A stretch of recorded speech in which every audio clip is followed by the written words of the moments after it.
小心啦，用任何方法，最緊要係反得佢靚。好啦，哇，精唔精彩？物盡其用。各位網友早晨，我係叻仔，見到有咁多靚魚，真係花多眼亂啊！咁今日咧，我揀啱嘅咧就係呢一啲馬友魚啊。因為馬友魚咧喺每逢嘅10月至到2月咧就係食馬友嘅季節嚟㗎。咁馬友魚主要咧就係食佢嘅肉質鮮美、細膩得嚟咧而有彈性，多肉少骨而聞名㗎。咁而越大條嘅馬友咧就會越貴，因為越肥咧就會越香，越係少有㗎。我攞嚟醃鹹先啊！呢度73蚊。好啊！聽完我示範點樣同阿靚姐溝通之後咧，咁大家都可以跟住咁去做。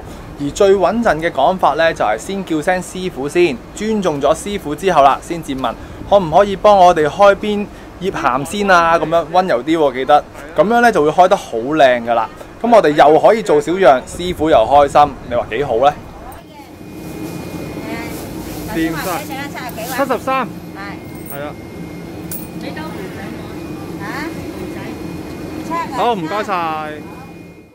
翻到嚟啦，咁第一時間開條馬友出嚟俾大家望下，睇下開得靚唔靚啦。咁大家可以留意翻咧，呢個膠袋咧，其實我係一啲事前嘅工作咧都冇準備過㗎，咁就唔會話同嗰啲大台咧，其實好多唔見得光嘅嘢全部都飛晒。咁呢次真係原汁原味咁樣去即刻開俾大家望下啦，就係咁嘅樣嘅。咁其實佢一開完之後咧，佢已經係攞咗啲內臟出嚟啦。咁裏邊呢一個黃色呢個位咧，就係佢留翻俾我哋嘅魚春。咁呢個魚春咧就係其實你真係要去到呢啲月份咧，先至會見到有魚春嘅。如果你係一啲叫做5、6月啊，你好難會有魚春嘅出現，因為佢未係散春啊嘛。而呢一條魚嘅開法咧，其實佢就會喺條尾位度開翻上嚟嘅。咁樣咧啲肉咧就冇咁容易散咯。同埋我哋要做嘅時候咧，就要記得認翻啦，個頭咧就係向住我哋呢邊嘅方向。咁就喺個背脊嗰度去開刀，我哋自己開咧都冇問題嘅。咁其實如果用把刀仔嚟講咧，第一刀咁就會去到條魚嘅中骨以上啦，大概2至到3刀咧就可以去到中骨嘅啦。咁跟住之後再介入去咧，就去到個肚位，期間嗰個骨位咧就要俾翻少少力落去，揞到佢個骨位就要斷開。咁呢度就有多些少嘅功夫啦。咁但係而家有姐姐幫我哋開，咁我亦都可以偷懶做少一樣啊嘛。咁所以其實有時有師傅梗係師傅幫忙，咁就大家手順，就唔係話我攞嚟表演嘅又另計啊。咁我哋實用為主啦。咁呢一包就係魚春啦。咁魚春咧，我哋處理佢嘅時候咧，就要搣咗佢呢個血膜。跟住咧，其實好多時候啲大春啦，即係有啲包好大嘅春咧，好多人都會驚佢有蟲㗎。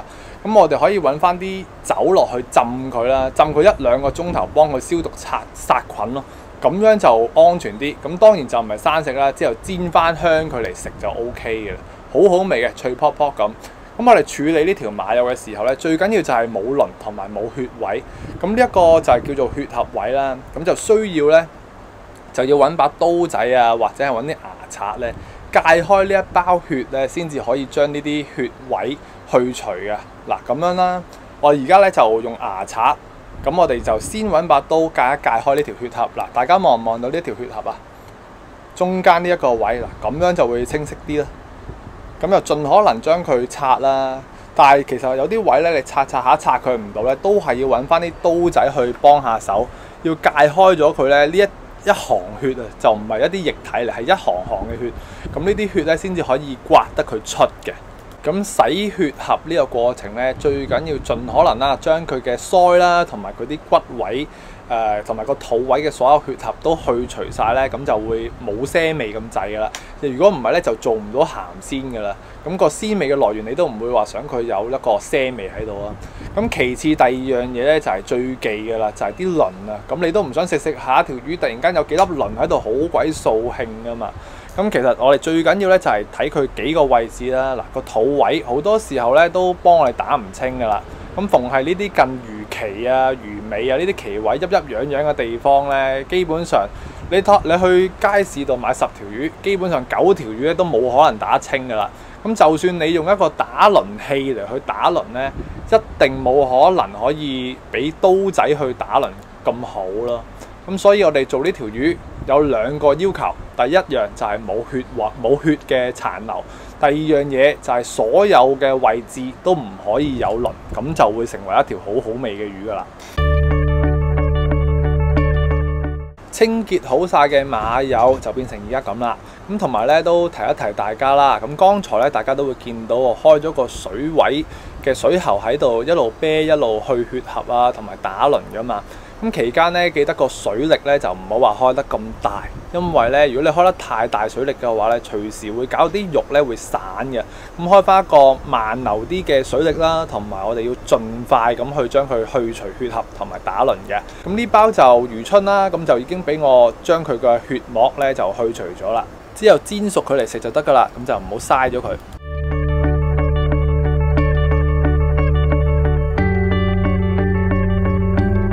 洗乾淨之後咧，我哋就準備翻一個闊身些少嘅盤，咁樣先至夠空間去醃佢咧，先至可以醃得佢更加係均勻噶。跟住就加多2000毫升嘅飲用熟水。用熟水嘅好處咧就係含菌量會低一啲，咁醃起上嚟咧就會乾淨企理啲啦。咁跟手咧，我哋就加多200克嘅鹽啊，比例咧就即係為之10份水就1份鹽。咁睇落去好似好鹹好多鹽咁啊，但係大家可以放心嘅，醃咗出嚟嘅味道咧，一般嚟講係少少鹹嘅啫。反而如果係想食鹹啲嘅話咧，可能咧就要落多些少鹽啦。攪勻咗班鹽水就可以放條魚入去噶啦。咁呢個時候咧，我哋就輕輕撳翻佢2-3下，只要啲水浸得過面咧就可以噶啦。跟住咧，我哋就醃多佢30分鐘。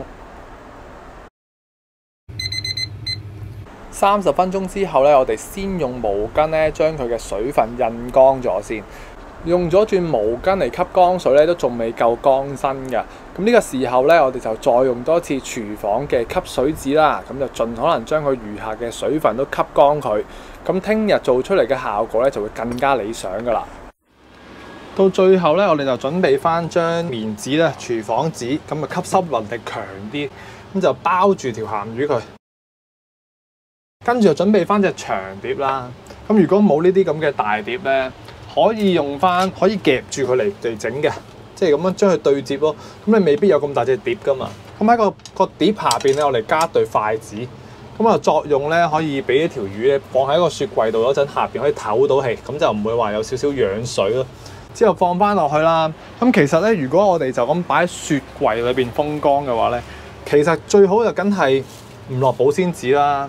咁但係衞生問題咧，我都會冚一冚佢咯。咁但係咧就俾翻少少窿俾佢去唞氣，咁啲風咧先至可以入到落去條魚度，咁先可以將啲魚嘅水分咧抽乾佢。咁咪就咁冚一冚佢，咁又四周圍咧留翻少少窿窿罅罅，有啲窿俾佢唞氣咧，咁就算啦。咁就擺翻入雪櫃，咁就雪一日，聽日先再算啦。早晨，大家好，又一日之後啦，咁我哋就開嚟睇下而家條馬友係咩環境先，睇下佢夠唔夠乾先。摸上去咧，其實都已經叫做乾身嘅啦。咁但係咧，佢都仲會有少少嘅油分。呢就係馬友最精彩嘅地方，佢個含油量咧係好勁好勁嘅。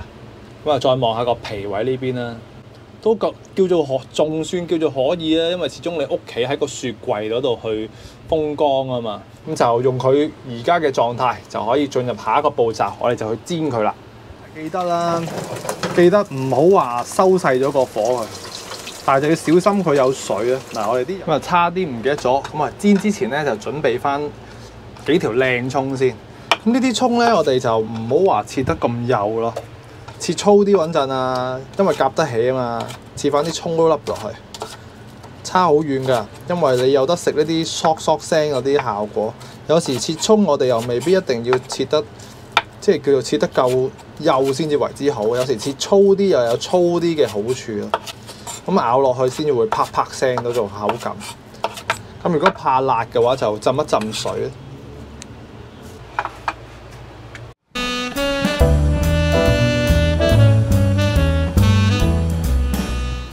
好啦，我哋又係熱鑊落油啦，輕輕都落翻些少，因為咧呢一啲咁嘅馬友咧越煎咧就會越多油嘅，咁一陣就會見到噶啦。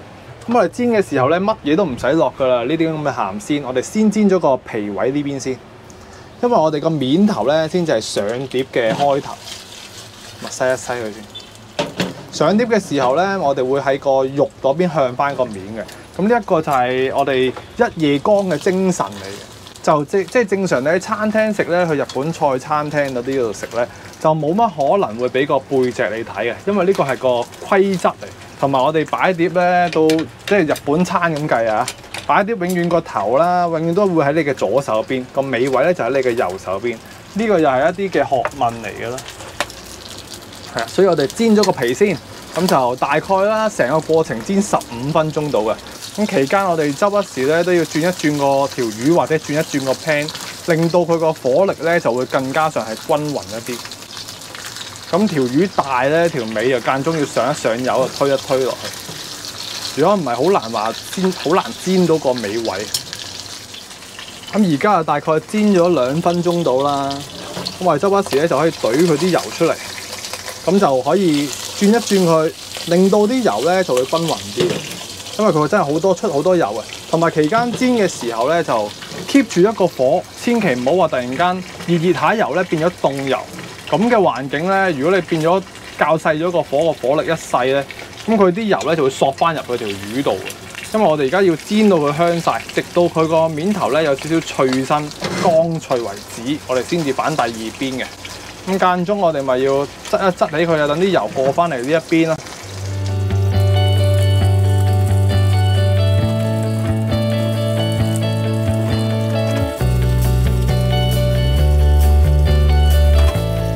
依家咧就煎咗大概6、7分鐘到啦。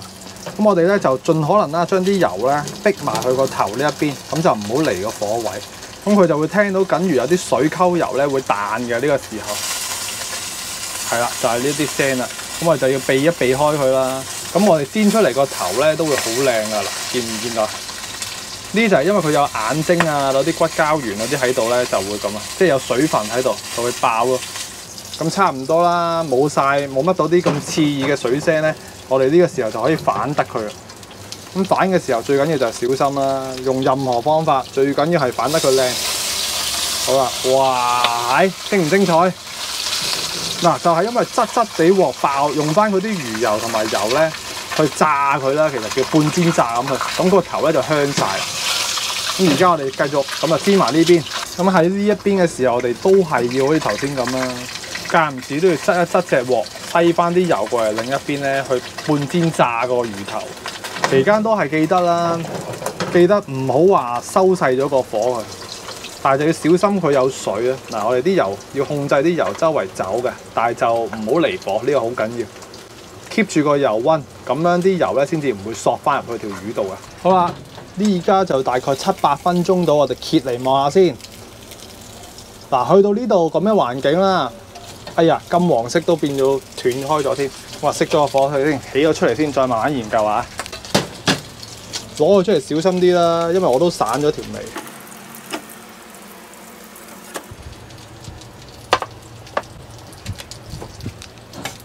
咁我哋到最後咧，淋翻啲葱落去先。咁呢啲油咧就倒埋落去，咁就靚晒㗎啦。物盡其用，咁呢個馬友一夜光咧就大功告成㗎啦。魚咁我影完張相啊，梗係第一時間近廚得食，梗係要試下啦。咁啊筷子嗱咁樣吉落去咧，其實係咪好脆身啊？其實呢一個馬友咧，連皮食都 very good 㗎，所以好鬼抵食㗎。聽聲都聽到個外表有少少脆口係嘛？試多嚿俾大家睇下啦。嗱，有機會就試下啦。嗱，佢如果呢啲馬友咧越大條嘅油份咧，就越多油啊，越香嘅。所以要食馬友嘅，最好起碼都買咁大條。如果買細條得滯咧，就冇咗馬友應份有嘅魚油香味咯。好正㗎嗱，個皮位脆到一開咧。哇，正唔正？嗱，70幾蚊條㗎咋？咁價錢咧，其實比咗啲班嚟講咧，佢仲平啦。咁但係食法都唔同。呢個有呢個嘅好味啦，馬友有馬友嘅好味啊！最後，如果中意今集嘅馬友一夜光，又或者已經試過整嚟食覺得好味嘅話咧，就記得俾個 like。製作一啲都唔容易，但係有你支持咧，就係我嘅拍片動力啦。今集就講到呢度，下集再見啦，拜拜。